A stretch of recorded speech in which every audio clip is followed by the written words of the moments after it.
Welcome back to Northern Exotics. On this video we're going to show you guys how you can make some vines to go inside your tropical bioactive enclosures. Now for me, I'm going to be using it for this. This is my big Calix versicolors enclosure when it's finished. I've got this one down here. This is going to be for my morning geckos and a dart frog enclosure.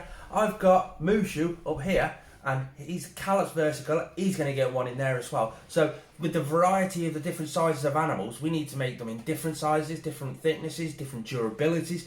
These are going to last you a long time, so stay tuned and watch till the end.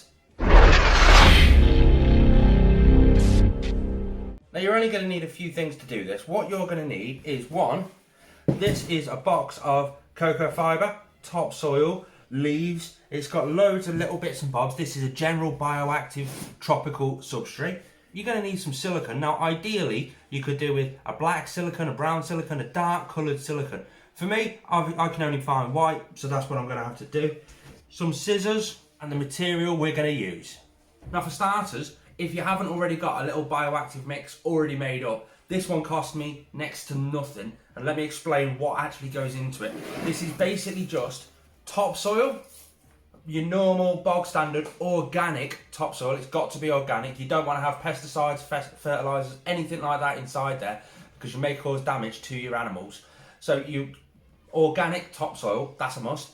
Cocoa fibre, it's just your general cocoa core. I picked up 10 blocks at the Reptile Expo for £1 each. Super cheap, dead easy. I have got different stages of bioactive oak leaves. Now the way I've done that, I just went outside in autumn, in the fall, when all the leaves came down onto the floor. I separated all the oak leaves and I just kept a massive bucket of them, and that's basically what's in there. I've not got many in there. I've got a few little sticks, as you can tell, like that, and I just break them up, chuck them in as well. Anything to make it look that little bit extra natural. It's just absolutely perfect. You can stick a few old root leaves in there or anything like that, but that's what I use, and I'm going to go through quite a bit of it on this little tutorial because I need a lot of vines. I need a lot.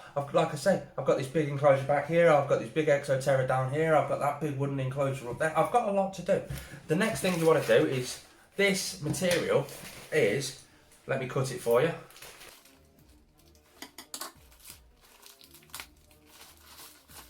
Oh, this actually cost me £2.50 off eBay, so have a look there. It's called Hessian. Now, if you remember back in the day, you used to get the big sacks of potatoes and it used to come in the Hessian sacks. Basically, that's what this material is right here. I got 1 metre squared because that's about what I'm going to use and be able to have leftovers for another day, just like that. And this is perfect. Why? Because you've got all the little holes and all the little grubbins, and you can cut it into the shape you want, twist it, manoeuvre it, you can do anything you want with it. So basically, that's the material that I'm going to be using. Next little top tip, you've got your silicone here. Now, I don't want to put just a tiny little bead of silicone all the way through it all. So I'm going to cut it quite far down on the thick end. And now I've got a big area, so a lot of it will come out and it'll just make the process run a hell of a lot quicker. I spend a lot of money on these videos. If you've not already done so, and these are the videos you actually like, why not hit the subscribe button? While you're down there, hit that notification bell, because we have got a massive build. That's why I'm doing this really. We've got a big morning gecko build that's going to have dart frogs in it and stuff like that, and this is going to be part of it. So stick your silicone gun in there, make sure you hit the like button. Let's start with this. If you've got some gloves, wear some gloves because it is going to get messy. I'm a douchebag, I don't have any gloves. I'm going to do the manly thing of just go, nah. So to start, we've got the Hessian. I am literally just going to cut off a good 3 inches wide. I've never done this before. I've watched a few videos on doing it and I've altered it to my sort of specifications. Reptiliatus, I'll stick a YouTube card just up there. He's done a few videos on this and it's absolutely amazing. He's a very reliable source for your reptile education. So go and check his channel out. But yeah, I've got a pair of scissors and I'm just going to cut off 3 inches. As you can tell, I didn't really dedicate exactly how much. I'm just cutting it up a crease that's on there. Perfect. This will scrunch up nicely, make a really thick, powerful, strong vine. That sort of the thick stuff, that's going to go in my big Calix versicolor so that it can jump, it can grab hold of it, and it is something there. But I'm going to make a few of them because, like I said, I've got a few different enclosures to actually do this too. So bear with me while I cut some more. That one is a little bit thinner. It's nowhere near as thick as you can tell. So this one, when it's all scrunched up, will make a bit thinner, which will be great for the morning geckos. Now I'm cutting them all at the actual metre length, because when it's made and it's done and dusted, if it's too big, I can just cut it down. So it's better to go too much than not enough. You can't, when you've got it all built up and it's all made and it's all in place and you think, I wish that was a little bit longer. You can't add on to these, but you can easily take away. So it's always better to make them that little bit longer. I'm going to keep cutting. There we go, different sizes. We have got thin ones, really thick ones, and they're not going to be flat like this. They're just how they come in the packet, because you're actually going to scrunch them up. This is where it gets messy, and we're going to need the gloves and the silicone. I'm a douche, I don't have gloves. I've got one of these. These are basically, they hang onto your radiators like that, and you hang clothes over and stuff like that. Well, I'm actually going to use it to hang these vines over, just so they can set that little bit more. Just a little top tip you might want to take into consideration. But we'll start with the small one, shall we? Let's get that here. Let's get the others out of the way so we don't cause any mess to all of these, which are there. And then we simply, it's going to fray, it's going to do that, but that just adds to the effect when it's actually through and done and dusted. We get the silicone, and we basically just squeeze it onto this, and then mooch it all in with your hands, get it all through it nice and thick, and then, well, we'll show you the rest. Big line like that, and we just squish it. Now the Hessian has got full of holes, so you can easily get it through and twist it and really force it through all the little holes. You're gonna get messy, so it is ideal for you to wear gloves. I'm a bit of a douchebag, so I don't, and I do it in little sections. So I've done the first 7 inches, I put it into the bucket, and I get all the soil on, I just put the soil all on it, and I squeeze it around it, really get it into it really nicely. And you end up with a bit of a vine.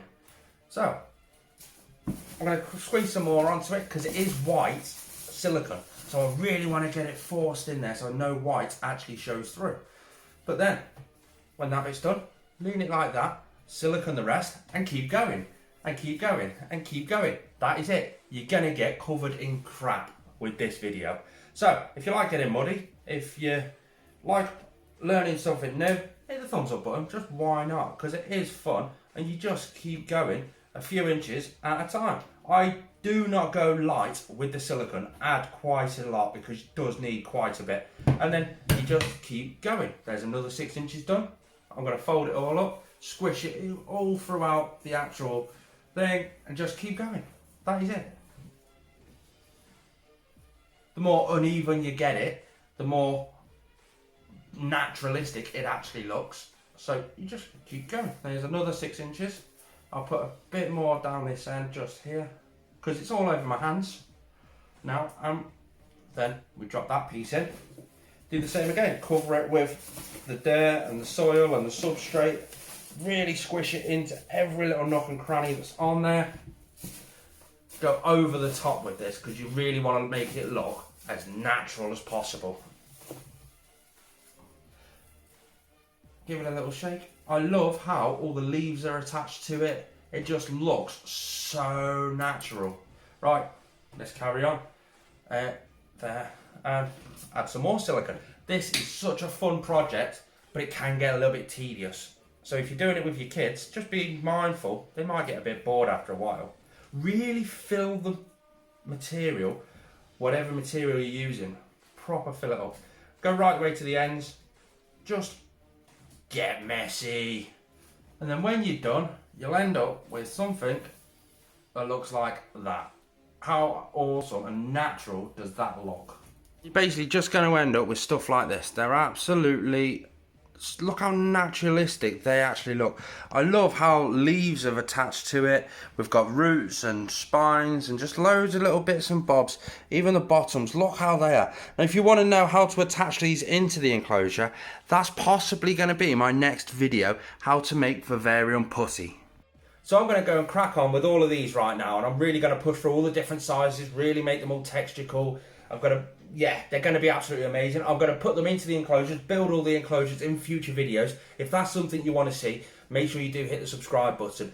84% of my viewers are not subscribed, and we're really trying to push towards that 10,000 subscriber mark.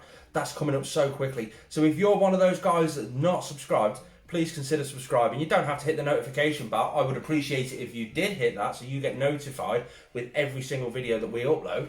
But from all of us here at Northern Exotics, goodbye.